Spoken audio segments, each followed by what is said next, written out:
Welcome to the Remembering a Life podcast. I'm your host, Gail Marquardt. Every month we gather to talk about life, death, and how we want to be remembered.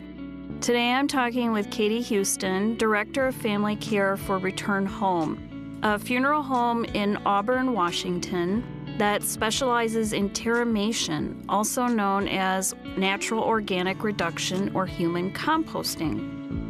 Terramation is a process that transforms human remains into soil as an alternative to casket or natural burial or cremation. Welcome, Katey. I'm so happy you could join me today. Thanks so much for having me. Yeah, this is going to be a great conversation. Let's start with the basics. What is terramation or human composting or natural organic reduction? How does it work? How long does it take? Yeah, absolutely. So at Return Home, it's a 60 to 70 day process. It happens in our facility indoors that entire time. The person is placed in what we call a vessel, which is a rectangle box that is 8 foot long by 3.5 foot wide by 3.5 foot. They go in that vessel with straw, alfalfa, and sawdust. The straw insulates the vessel. The alfalfa is nitrogen rich, so it feeds the microbes that exist in our body.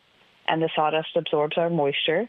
And then it's just the microbes that already exist in us that normally would transform our food into energy. Now they're transforming us into soil over that 60 to 70 days. And then it goes home to the family. So what is the family left with? And how does that, because do the bones also transform, or is that more of a post-process? So about halfway through the transformation, we remove everything from the vessel. So that includes bones and anything inorganic that the person has in their body. The inorganics are removed and recycled, just like after cremation. And then the compost and the bones go through a machine that breaks it down into a uniform size. And then over the second 30 days of the process, the bones are completely consumed by the microbes. So at the end of the process, the family is getting back compost or soil that they can choose to do whatever they want with. It's about 250 pounds or a cubic yard of soil, so it is a lot. But yeah, it's soil. So what do people do with it when that process is over? What are the options? It's limited only by their imagination, really. So we have an 8-acre woodland property where if they can't take the full amount, the excess can go to it, no additional charge to them. We've had families do things like place at a traditional cemetery, the full amount or a portion amount. Families create memorial gardens. They will put the compost at a local arboretum or park and have a tree planted. We had one family that gave out 100 little small bags at the memorial service with pollinator seeds to have people grow wildflowers so that she could live on in those flowers. It's, like I said, limited by your imagination only. Oh, I love that idea of handing it out at the service with seeds. That's really lovely. Yeah. So can people still have a viewing and a service before this process begins? Yeah, and that's something that's really important to me and something that I'm really proud of what Return Home has done. So I'm in Washington State. Our cremation rate is around 80% plus, and direct cremation is very high. Viewing rate is very low. Return Home, about 60 to 70% of our families, somewhere roughly in between there, choose to see their person and have at least one service. And we've kind of encouraged that by reframing what it is. We don't call it a viewing. We call it a laying in. So they're seeing their person laying in their vessel. And I will have families that tell me, I don't want a viewing, but I do want a laying in. There's something just completely different that we've reframed in their mind about what that is, and that's what they want. We partner with local funeral homes and funeral homes around the country so that if families want to have more traditional service at their church or such, we have partners that can help provide that for them. So essentially, the composting itself is just a disposition option that comes with all the regular things that, a burial or cremation can have, but we do offer that laying in service at Return Home. So how does that look if they don't do the laying in the vessel, but they choose for a viewing at a church, for example? What does that look like? Is the person placed in some kind of casket, or are they laid out on a decorative table? How does that look? For the most part, it would be a rental casket. For the church, I've had some families purchase biodegradable caskets. I had one family with just a shroud and a kind of wicker carrier. So it's really kind of whatever they choose and what that partner funeral home can help them choose.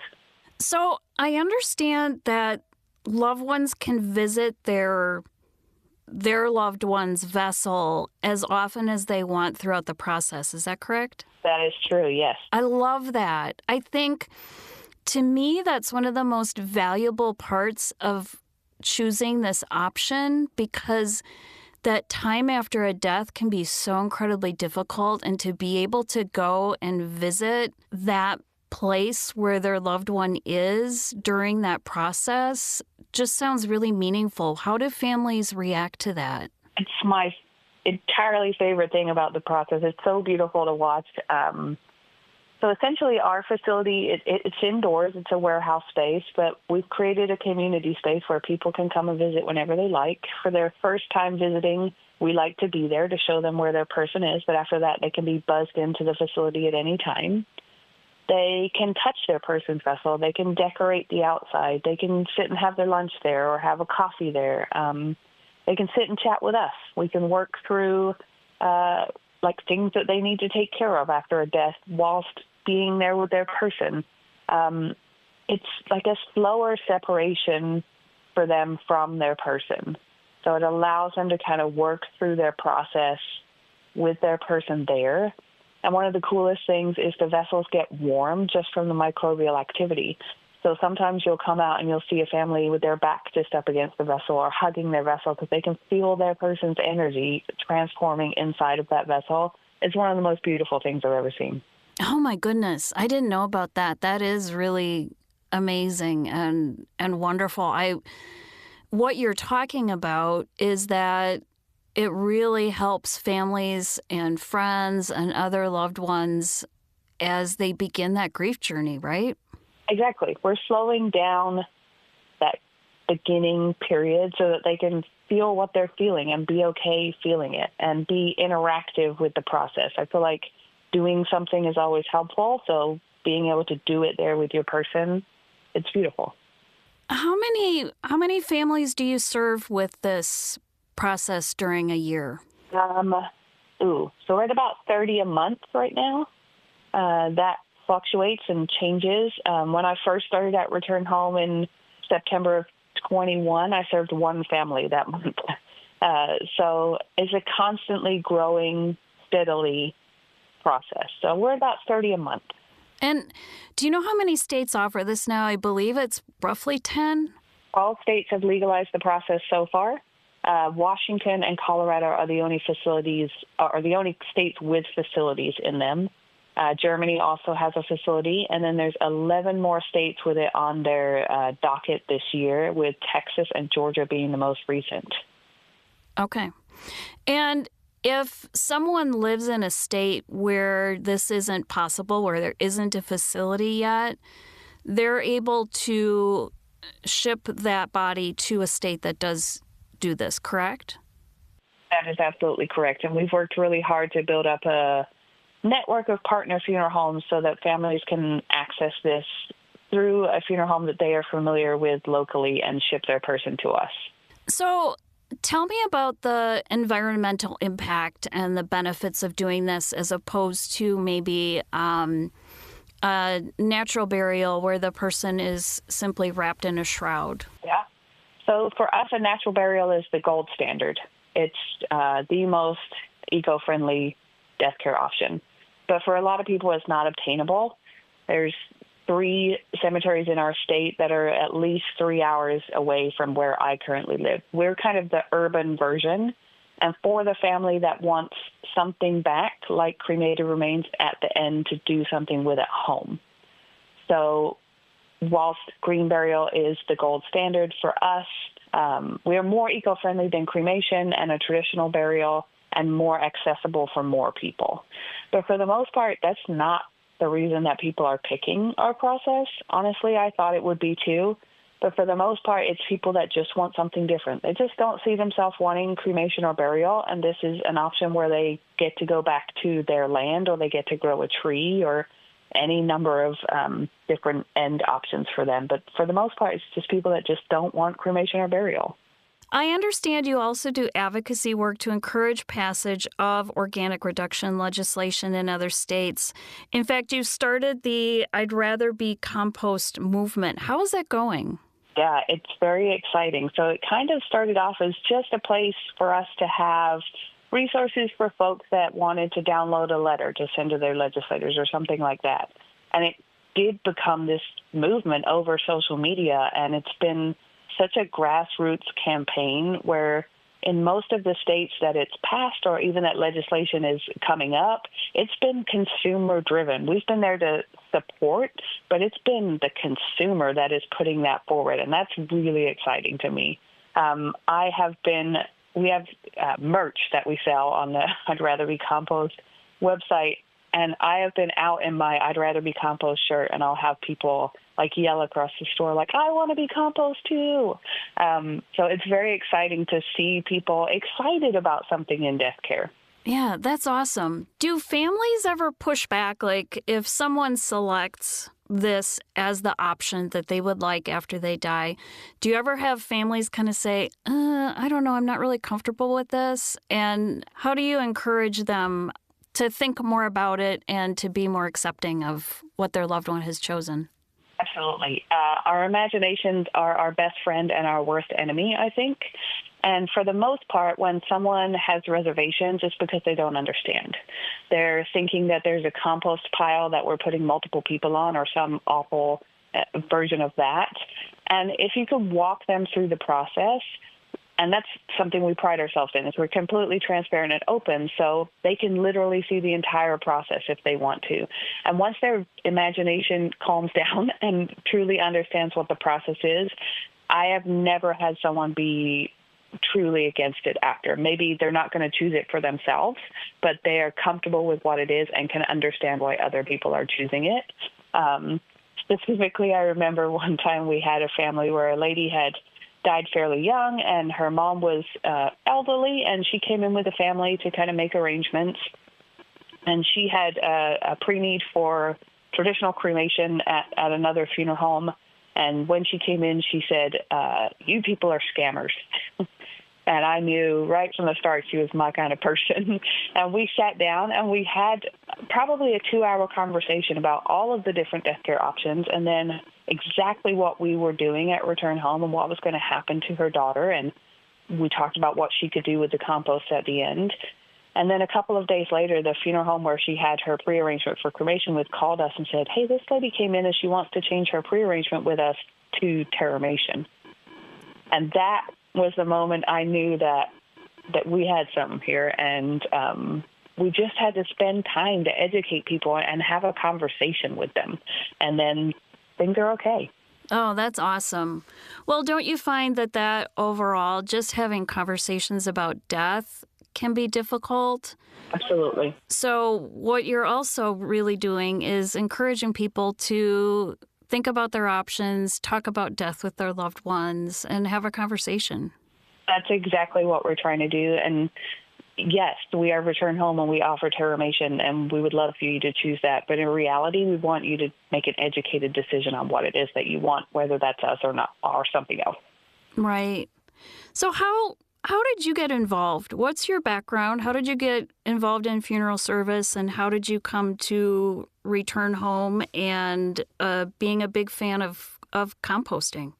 Yeah. Born and raised in England, I went to my grandfather's funeral and I watched the funeral directors do their thing, and I decided I would kind of like to do that.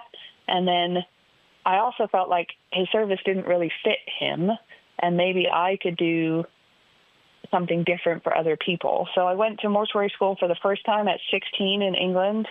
I moved to the U.S. when I was 19. I went to mortuary school again, and I've been a funeral director since I was 16 years old in England, then moved here. I've been in traditional funeral service that entire time. 2020 came around, COVID hit. We went through the restrictions that Washington put on us that were very intense here. There was no one allowed to come to services. It was direct burial or cremation only. And I had gotten to a point where I was disillusioned a little bit. I didn't feel like I was doing what I got into funeral service for, which was to create experiences for people.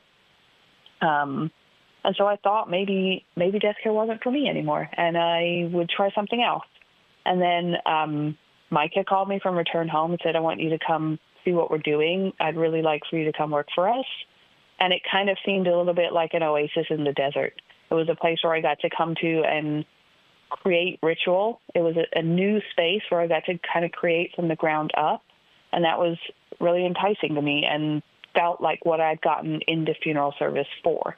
So I didn't join Return Home originally because of the disposition choice. I joined because I got the opportunity to build something from the ground up and create ritual with families where there wasn't ritual yet. And then I just became a convert to the process itself once I got there. But I will say I went through a decent chunk of time when this first became legal in Washington not believing in it.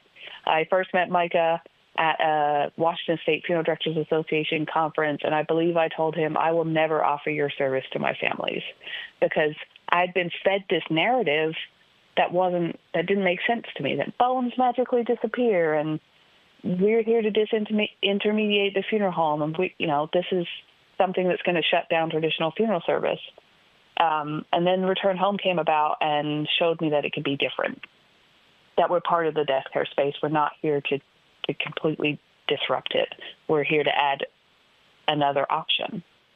Now I'm a full convert, and I'm here at Return Home doing my thing, but I feel like I'm back in a space in funeral service where I'm making a difference. Well, it definitely comes through that this is your passion. And I love the whole concept of creating a ritual. Can you go into that a little more and maybe give us an example of a family you served, and what does that process look like? What was meaningful to them? How did you help facilitate ritual for that family? Yeah. One of my first families that returned home always sticks out to me. Sweet Tehani was a younger Pacific Islander who passed away, and her family wanted to have a service at Return Home, and I did not know what to do. So I set up chairs like I would in a traditional chapel, and I had the music playing like I normally would, and the family came in and dismantled it all. They taught me what their ritual needed to be, which was we need space to dance. We need the music as loud as possible. We want to be able to put all these things in with our person. So that is all of these beautiful flowers, this food that we're sharing in together. We want to put a plate in with her. Letters, artwork that we've drawn or created, all of it went in the vessel with her. And it was kind of this experience that is as old as time, right? We've been giving offerings to our people for forever, yet bought into this new space where family could be interactive with a process. That is the biggest ritual I think we have created at Return Home, is that you can participate, whether that is bathing your person before the process starts, whether that is driving your person to me from California if you want to, whether that's at the laying in when you're placing these offerings in the vessel with them or decorating the outside of the vessel. Whatever you need, as long as it's legal, we will figure out how to do it. And I think our process just lends to that more interactive aspect. That didn't even occur to me that you'd be able to put things in the vessel with the person. I knew that you could decorate the outside, but that's really beautiful and wonderful, so that all of those objects that are able to be composted become part of that process. Exactly. So tell me a little bit about what people put on the outside of the vessel. How do they decorate it? It's anything from photos to trinkets left on top to artwork that they've created, the flag draped just like you would a casket. It's pretty much anything that they can attach to the vessel somehow, string lights, whatever floats their boat. It's kind of beautiful to walk in and see this collage of vessels that people have decorated. Yeah, that's really lovely. Is there a ceremony when the process is over, or is that done kind of behind the scenes and then the family comes to pick up the compost like you would cremated remains? It's a little of both. So families can choose to just come pick up their compost or have it shipped to them, and we help them load it into their vehicle, and off they go, just like they would with cremated remains.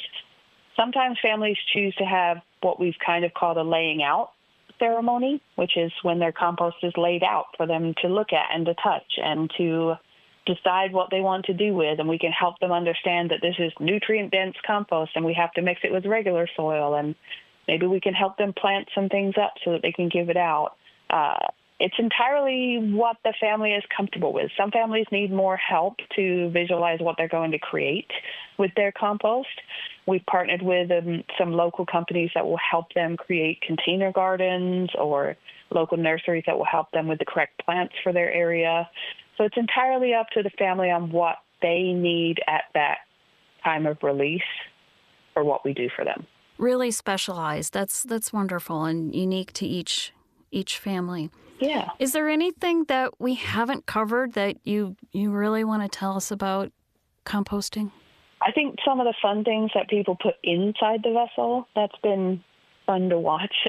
We've had one gentleman brought in the top portion of his wedding cake that they had in their freezer for 20 years, and he put that in with his wife. I had a family who the decedent really loved pho noodle soup, so they put in broth with her. I've seen people just completely covered in heads of sunflowers, just so you could just see their little face poking out, and the rest of them was just beautiful sunflowers. Letters. We had a family last week that put in a Cards Against Humanity card because their dad played it in the most epic way, so they never wanted that card to be played in the pack again, so it went in the vessel with him. Oh, my goodness. It's really fun to watch people be creative and create beautiful things in a space that otherwise could be sad. Right. Wow. Oh, thank you for sharing so much wonderful information about this process. Absolutely. I definitely learned a lot. Good. I have one final question for you. Who are you remembering today? I am remembering my granddad, Cyril, who pushed me to be a better person and somehow led me into this crazy world of funeral service. That's lovely. He was your inspiration. I love that. Yeah. Thank you so much, Katey, for joining me today and explaining more about this fascinating process that is such a great option for anyone seeking a natural form of disposition. Thank you for having me. For more information about terramation, visit returnhome.com. And for more information about remembering loved ones in meaningful ways, visit rememberingalife.org.